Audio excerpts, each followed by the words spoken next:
আসসালামু আলাইকুম বন্ধুরা, আজকে নতুন আরেকটি গল্প নিয়ে উপস্থিত হয়েছি তোমাদের সামনে। গল্পটির নাম নুড়ি পাথর বাছা। গল্পটি 17 বছর পূর্বে ইতালির একটি শহরের একজন ব্যবসায়ীর মেয়ের বুদ্ধিদীপ্ত কাজের।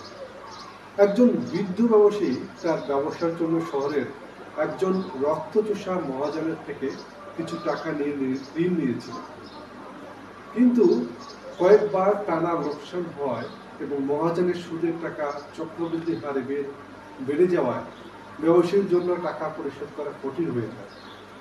সেই সময় মতো টাকা পরিশোধ করতে পারছিল না। এমন সময় মহাজন বলল সে এক সত্ত্বে সকল কর্য মাফ করে দেবে যদি ব্যবসায়ী তার মেয়েকে মহাজনের সাথে বিয়ে দেয়।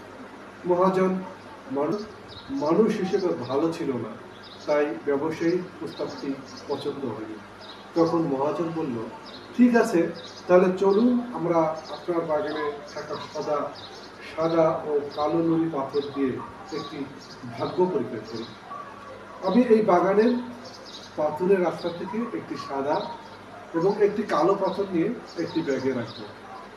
সেখান থেকে আপনার মেয়ে একটি পাথর তুলবে। যদি সে কালো পাথরটি তোলে তবে সে আমাকে বিয়ে করবে এবং আপনার সব ঋণ আমি ছেড়ে দেব। এবং সে যদি সাদা পাথরটি তোলে সেক্ষেত্রে আমি আপনার ঋণ মকুব করে দেব, কিন্তু আপনার মেয়েকে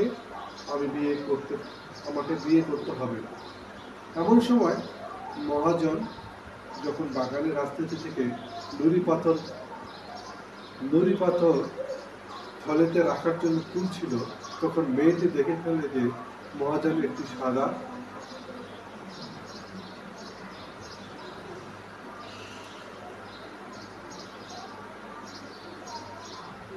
এমন সময় মহাজন যখন বাগানের রাস্তা থেকে নুড়ি পাথর থলেতে রাখার জন্য তুলছিল, তখন মেয়েটি দেখে ফেলে যে মহাজন একটি সাদা এবং একটি কালো পাথরের বদলে দুটি কালো পাথর নিয়ে ব্যাগে রেখেছিল।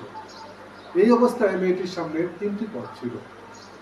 1 নম্বর পথ, ব্যাগ থেকে পাথর বাছাই করতে অস্বীকার করা। 2, ব্যাগ থেকে উভয় নুড়ি পাথর বের করে নিয়ে মহাজনের ষড়যন্ত্র প্রকাশ করে ফেলা। 3, ব্যাগ দুটি কালো পাথর আছে যেন একটি পাথর তুলে বাবার স্বাধীনতার জন্য নিজেকে উৎসর্গ করা। কিন্তু এই প্রতিটি পদক্ষেপেই তার এবং তার বাবার জন্য বিপদ ডেকে নিয়ে আসতো।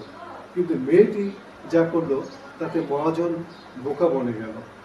মেয়েটি ব্যাগ থেকে একটি পাথর বের করে সেটি দেখার আগে অজ্ঞাতবশত হাত থেকে পাথরের রাস্তায় ফেলে দিল এবং এমন ভান করলো যে পাথরটি দুর্ঘটনাক্রমে নিচে পড়ে গেছে এবং রংটি দেখার সুযোগ হয়নি। সে মহাজনকে বলল যে, দেখুন তো কি বোকার মতো কাজ করলাম, পাথরের রংটি দেখার আগে হাত থেকে পড়ে গেল। আমি কি রং এই পাথরটি তুলেছিলাম যাচাই করতে ব্যাগটি চেক করুন। ব্যাগে যেহেতু দ্বিতীয়টি কালো পাথরই ছিল, তাই মহাজনের সত্য মোতাবেক পড়ে যাওয়া পাথরটি সাদা হওয়ার কথা।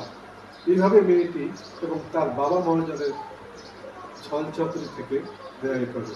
এই গল্প থেকে আমরা শিক্ষা নিতে পারি, সব সময় কঠিন পরিস্থিতি থেকে বের হওয়ার উপায় থাকে, কিন্তু এই পরিস্থিতি বা উপায় শুধুমাত্র মাথা ঠান্ডা করে একটু আউট অফ দ্য বক্স চিন্তা করতে হয়।